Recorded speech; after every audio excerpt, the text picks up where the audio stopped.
dimanapun berada, apa kabarnya? Oke, di video ini saya akan menjelaskan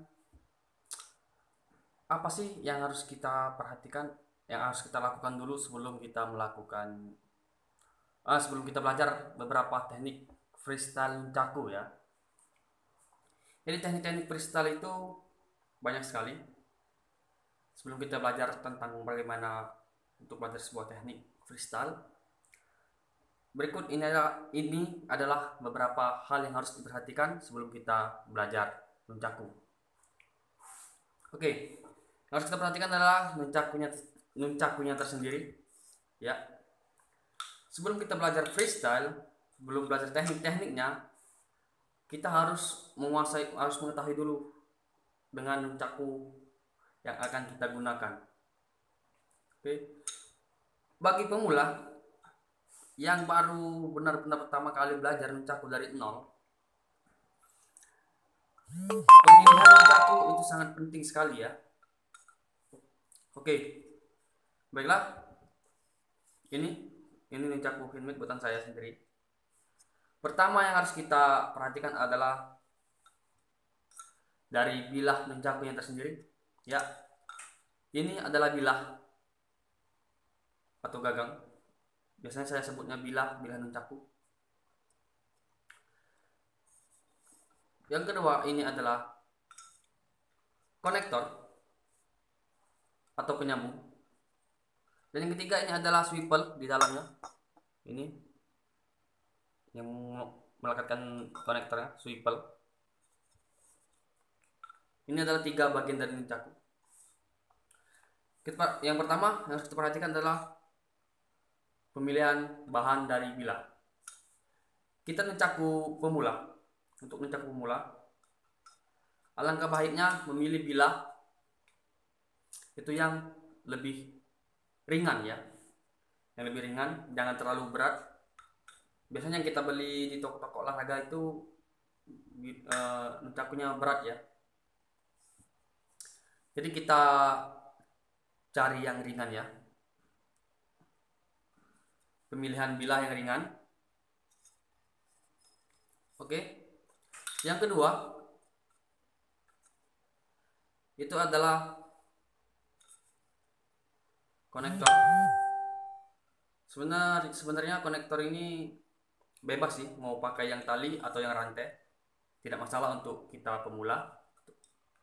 Untuk yang baru belajar, rantai maupun tali itu tidak masalah. Yang pastinya dipastikan adalah bilahnya itu yang ringan ya, kalau bisa yang ringan. Terus kayu, kalau bisa diusahakan kayu atau busa ya, foam atau foam, atau juga stainless seperti ini nggak apa-apa, tapi yang enteng ya, yang ringan. Ini ringan, ini nggak terlalu berat, ringan. Kenapa kita harus memilih nunchaku yang ringan untuk pemula yang kita baru-baru belajar nunchaku dari nol? Ya karena agar kita lebih mudah untuk menguasai teknik-teknik atau trik-trik dari freestyle tersebut. Itu kuncinya, agar kita lebih mudah untuk menguasai. Apabila kita sudah menguasai teknik-teknik dari freestyle nunchaku tersendiri, baru kita bisa menggunakan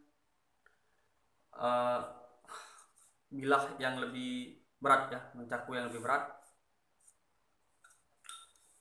Terus yang kedua, cara memegang nunchakunya.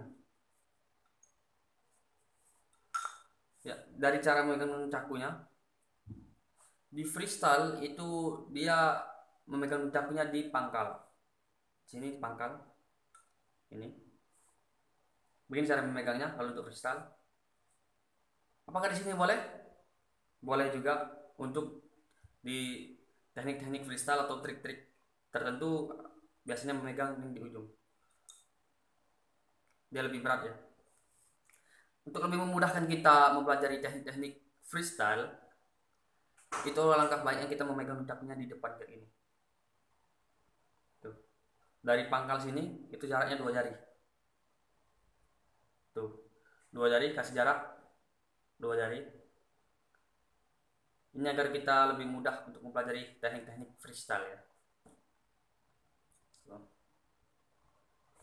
Kalau di tengah kita agak sulit. Di sini dua jari. Apalagi teknik hand roll itu sangat mudah mempelajarinya kalau di sini ya. Lebih cepat kita mempelajarinya. Yang harus diperhatikan. Jadi itulah tadi teman-teman yang harus kita perhatikan sebelum kita memulai bermain nunchaku atau belajar nunchaku freestyle. Inilah yang harus kita pelajari, yang harus kita ketahui terlebih dahulu. Kita harus lebih mengenal dulu nunchaku apa yang kita gunakan, gitu loh. Oke, terus untuk konektor, ya konektor tadi lupa saya sampaikan. Untuk konektornya itu kalau untuk freestyle itu usahakan konektornya yang pendek, bisa diukur dengan jari kalian. Itu sekitar 10 cm diukurnya, atau bisa juga sesuai dengan keinginan si pemakainya, asalkan jangan terlalu panjang saja ya, asalkan jangan terlalu panjang ya. Dia kalau menurut saya sih minimal maksimal itu 12 cm menurut saya, maksimal ya, maksimal panjang konektor untuk freestyle itu 12 cm. Lebih pendek lagi bisa tergantung kenyamanan kita dalam menggunakannya. Jadi mungkin itu saja yang dapat saya sampaikan. Hal apa saja yang harus kita perhatikan sebelum kita belajar bermain nunchaku freestyle ya. Jangan lupa untuk klik tombol subscribe, lonceng dan notifikasi agar mendapat video-video terbaru dari kita. Mungkin itu saja. Oke. Bye bye. Salam nunchakers.